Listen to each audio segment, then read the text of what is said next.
Hello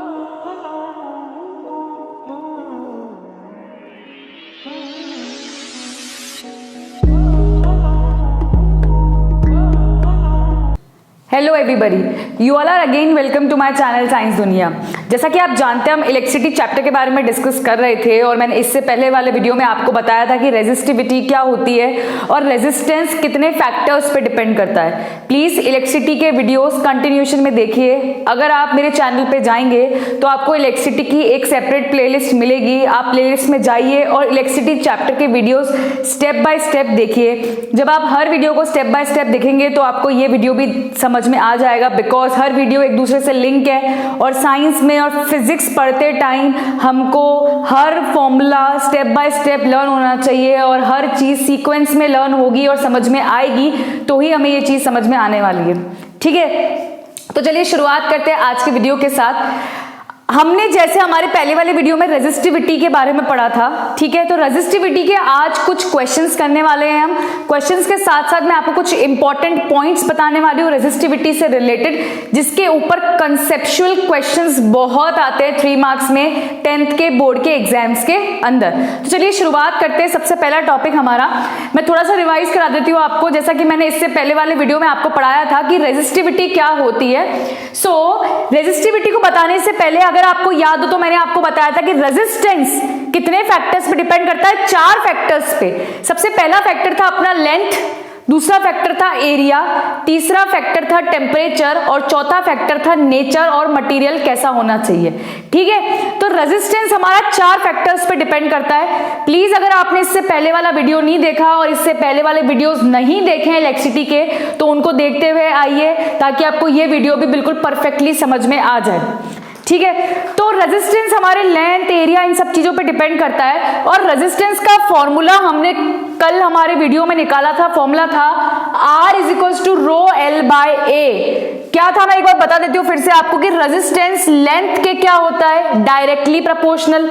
resistance area के क्या होता है, इनवर्सली प्रोपोर्शनल। और मैंने क्या करा था, लेंथ और एरिया को इकट्ठा करके लिख दिया था, मतलब दोनों को मैंने एक साथ करके लिख दिया। भाई लेंथ के तो रेजिस्टेंस डायरेक्टली प्रोपोर्शनल है, एरिया के रेजिस्टेंस इनवर्सली प्रोपोर्शनल है। तो मैंने इन दोनों चीजों को कंबाइन करके एक साथ लिख दिया कि R is directly proportional to L/A। ठीक है, जब भी डायरेक्टली प्रोपोर्शनल का साइन इक्वल्स टू में बदलता है तो अपने साथ एक कांस्टेंट लेकर आता है। यहां वो कांस्टेंट था ये, इस कांस्टेंट का नाम है रो। रो हमारी यहाँ पे क्या है, resistivity.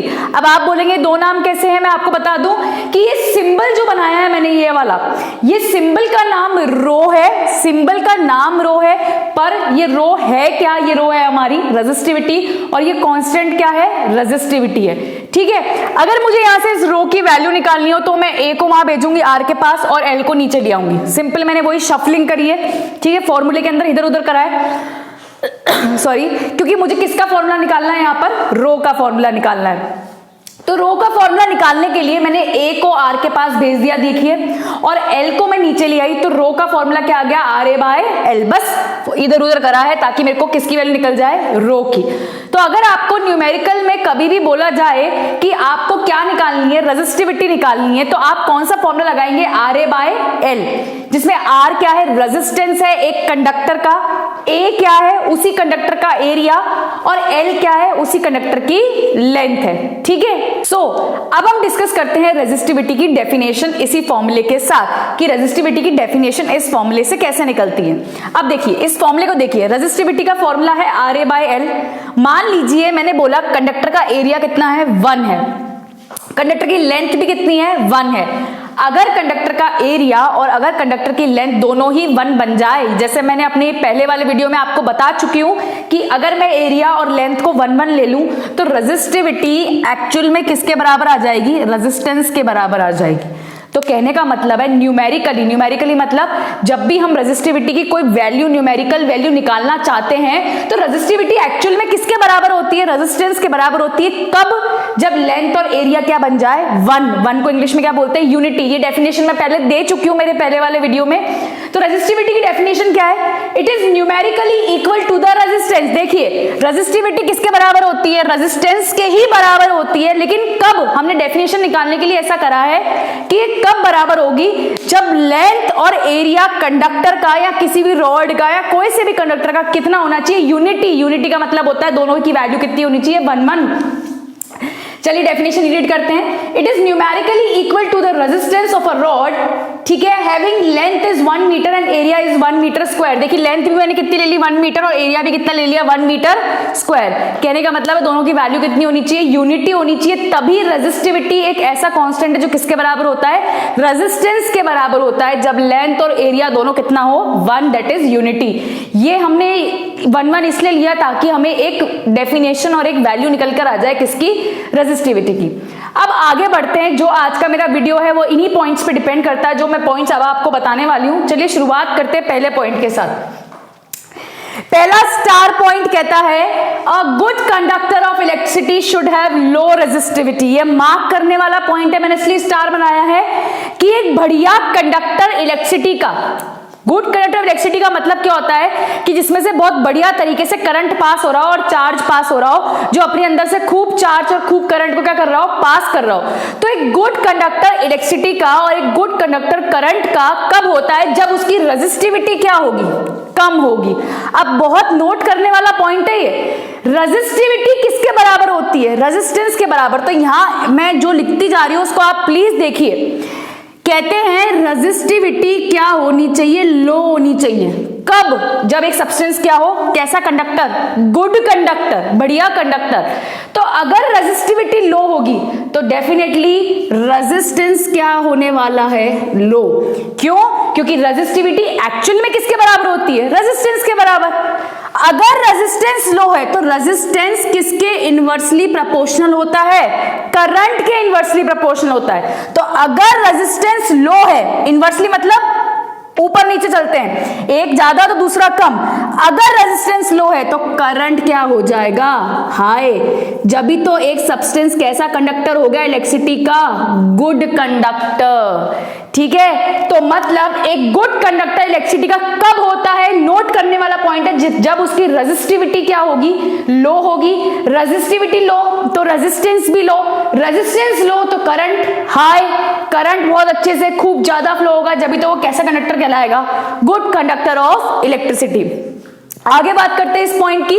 A good conductor of electricity should have low resistivity and a poor conductor, एक बहुत बेकार कंडक्टर जब कब किसी में से इलेक्ट्रिसिटी पास नहीं होगी, जब उसकी रेजिस्टिविटी क्या होगी, हाई होगी। मतलब अगर रेजिस्टिविटी क्या है, हाई है। ये सिंबल किसका है, रो, रो मतलब रेजिस्टिविटी।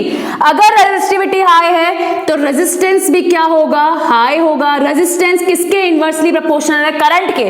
अब देखिए यहाँ पे रेजिस्टेंस हाई है तो डेफिनेटली करंट क्या होगा, लो होगा। और एक सब्सटेंस कैसा कंडक्टर होगा इलेक्ट्रिसिटी का, पुअर कंडक्टर। ये दोनों लाइन तो बहुत नोट करने वाली है, ठीक है। तो मैंने ये पॉइंट, बहुत बढ़िया पॉइंट पढ़ाया है कि कब एक गुड कंडक्टर होगा इलेक्ट्रिसिटी का। जैसे फॉर एग्जांपल, बहुत बढ़िया एग्जांपल देती हूं मैं आपको, मेटल्स। कहते हैं जितने भी मेटल्स होते हैं वो इलेक्ट्रिसिटी के गुड कंडक्टर्स होते हैं, और metals are the good conductors of electricity. जैसे कॉपर, एल्यूमिनियम, सिल्वर, ठीक है, ये जितने भी मेटल्स है ये कैसे कंडक्टर है, इलेक्ट्रिसिटी के गुड कंडक्टर। मतलब इन सब मेटल्स की रेजिस्टिविटी क्या है, लो है, रेजिस्टेंस लो है, करंट कंडक्शन हाई है, इसलिए कैसे कंडक्टर्स होते हैं, गुड कंडक्टर्स ऑफ इलेक्ट्रिसिटी।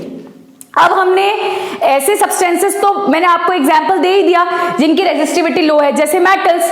अब हम एक ऐसा एग्जांपल लेते हैं उन सब्सटेंसेस का जिनकी रेजिस्टिविटी क्या है, हाई है। चलिए देखते हैं। अब मैंने यहाँ पर एक बहुत बढ़िया डेफिनेशन दी है, मैंने अपने पहले वाले वीडियोस में काफी बार नाम लिया है अलॉय का, ठीक है। तो मैं आज आपको उसकी डेफिनेशन भी जरूर बताती हूँ कि अलॉय क्या होता है। हालांकि मैंने आपको पहले अलॉय की डेफिनेशन बहुत बार बताई है मेरे पहले वीडियोस में, पर कोई दिक्कत नहीं है, आज पढ़ते हैं इनको। अलॉयज, पहले मैं आपको बताती हूँ कि अलॉय होता क्या है। अगर मैं किसी दो मेटल्स को मिक्स कर दूं, जैसे मैंने दो मेटल लिए उनको मिक्स कर दिया, क्या बन जाता है, अलॉय। या फिर एक मेटल भी हो सकता है और दूसरा नॉन मेटल हो, अगर मैं उसको भी मिक्स कर दूं तो भी क्या बन जाता है, अलॉय।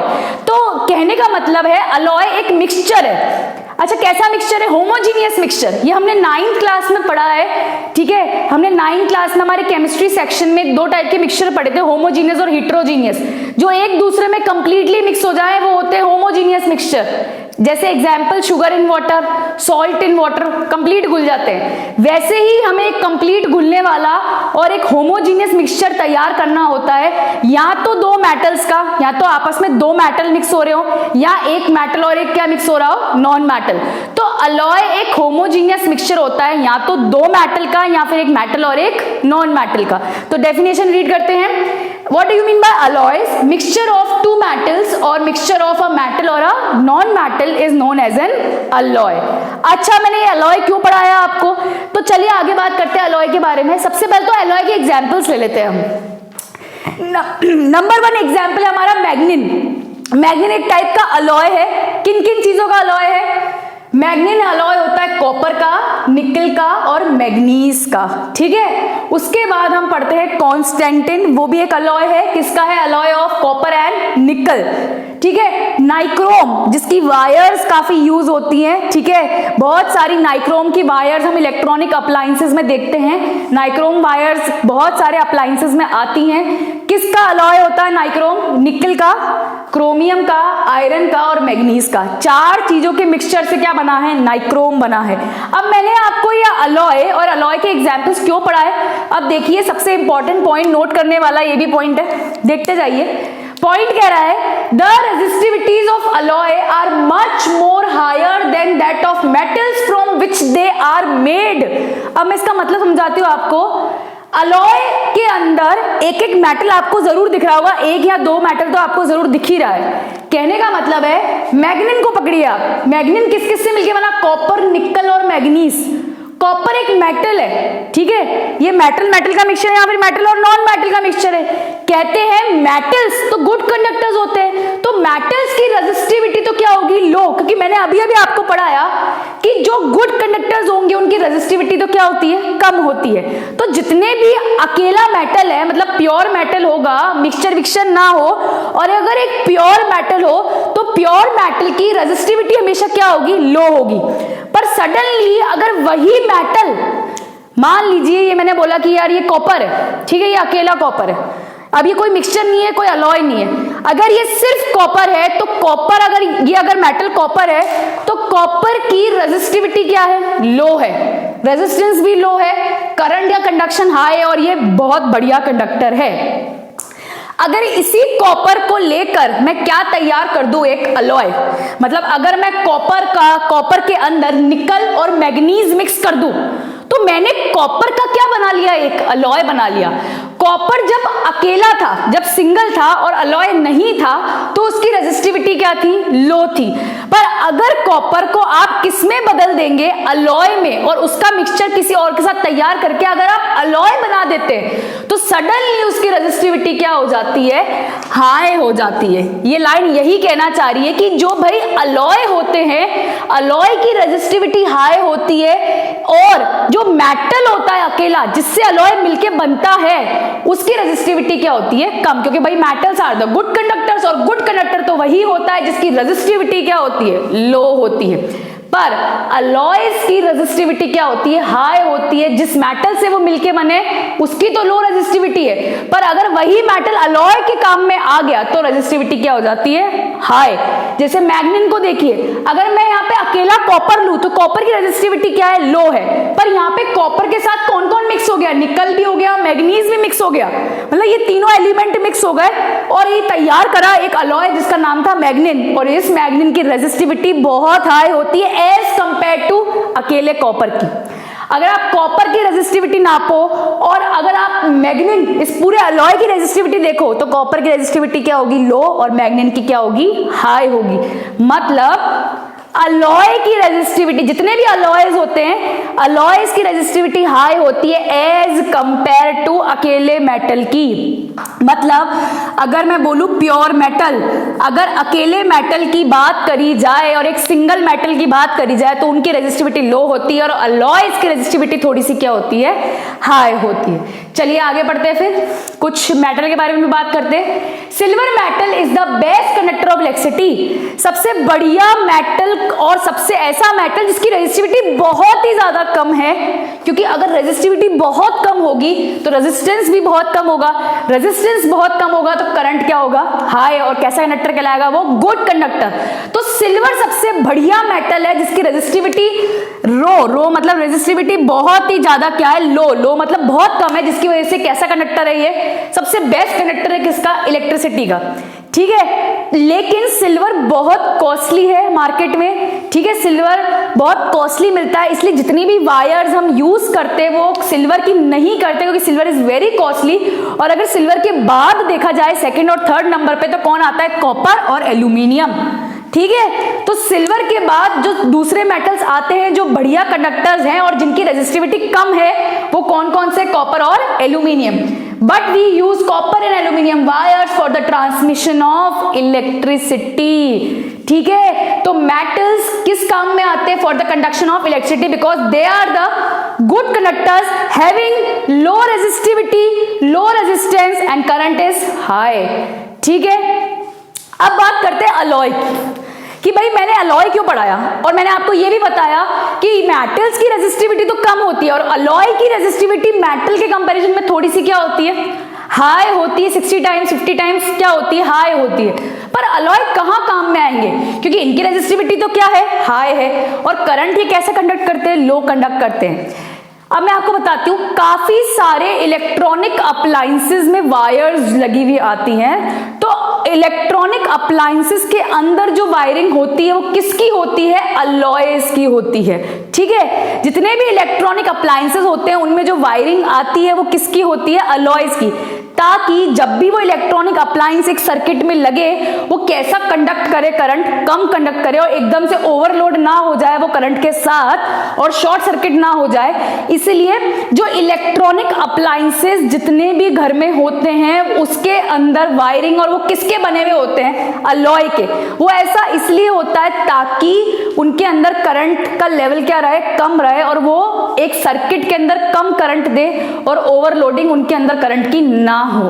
तो अलॉयज किस काम में आते हैं, इलेक्ट्रिकल वायर्स किसके अंदर जुड़ी होती है, अलॉयज की, इलेक्ट्रॉनिक अप्लायंसेस के अंदर। इलेक्ट्रॉनिक अप्लायंसेस जितने भी होते हैं वो किसके बने हुए होते हैं, खासकर अलॉयज के। और अगर इलेक्ट्रिसिटी ट्रांसमिट करनी हो तो हम वायर्स का यूज करते हैं, मेटल की, क्योंकि metals are the good conductors of electricity having low resistivity. ठीक है, और अलॉयज कहां यूज होते हैं, इलेक्ट्रॉनिक अप्लायंसेस में यूज होते हैं। इलेक्ट्रॉनिक अप्लायंसेस में जितनी भी वायर्स होती है वो किसकी अक्सर बनी हुई दिखेगी आपको, नाइक्रोम वायर्स, क्योंकि नाइक्रोम एक अलॉय है, ताकि उसकी रेजिस्टिविटी हाई रहे तो करंट सर्किट में अप्लायंस क्या दे, कम दे, ताकि ओवरलोडिंग ना हो। तो मैंने आज आपको इस वीडियो में क्या क्या पढ़ाया, मैंने आपको रेजिस्टिविटी की डेफिनेशन दी, आपको कुछ पॉइंट्स बताए, आपको ये बताया कि एक गुड कंडक्टर वो होता है जिसकी रेजिस्टिविटी कम होती है, एक पुअर कंडक्टर वो होता है जिसकी रेजिस्टिविटी हाई होती है। अलॉयज की रेजिस्टिविटी हाई होती है as compare to pure metal, metal की रेजिस्टिविटी कम होती है because they are the good conductors. सबसे बढ़िया कंडक्टर इलेक्ट्रिसिटी का कौन है, सिल्वर, पर सिल्वर बहुत कॉस्टली है इसलिए हम वायर सिल्वर की नहीं यूज करते, हम किसकी यूज करते हैं, कॉपर और एल्यूमिनियम की। अलॉयज कहां यूज होते हैं, अलॉयज आपको कहां देखने को मिलेंगे, इलेक्ट्रॉनिक अप्लायंसेस में, ताकि इलेक्ट्रॉनिक अप्लायंसेस करंट कैसे कंडक्ट करे, कम, क्योंकि अलॉयज की रेजिस्टिविटी हाई होती है। और अलॉयज आपको कहां देखने को मिलेंगे, इलेक्ट्रॉनिक अप्लायंसेस में, ताकि उनमें करंट का कंडक्शन क्या रहे, कम रहे और उनमें ओवरलोडिंग ना हो। ठीक है, तो अगर आपको वीडियो में कोई सी भी प्रॉब्लम आए इस वीडियो में तो प्लीज आप वो कमेंट सेक्शन में लिख सकते हैं। ठीक है, और प्लीज मेरे सारे वीडियोस देखिए ताकि आपको सीक्वेंस समझ में आए। Thank you so much, please like and subscribe my channel.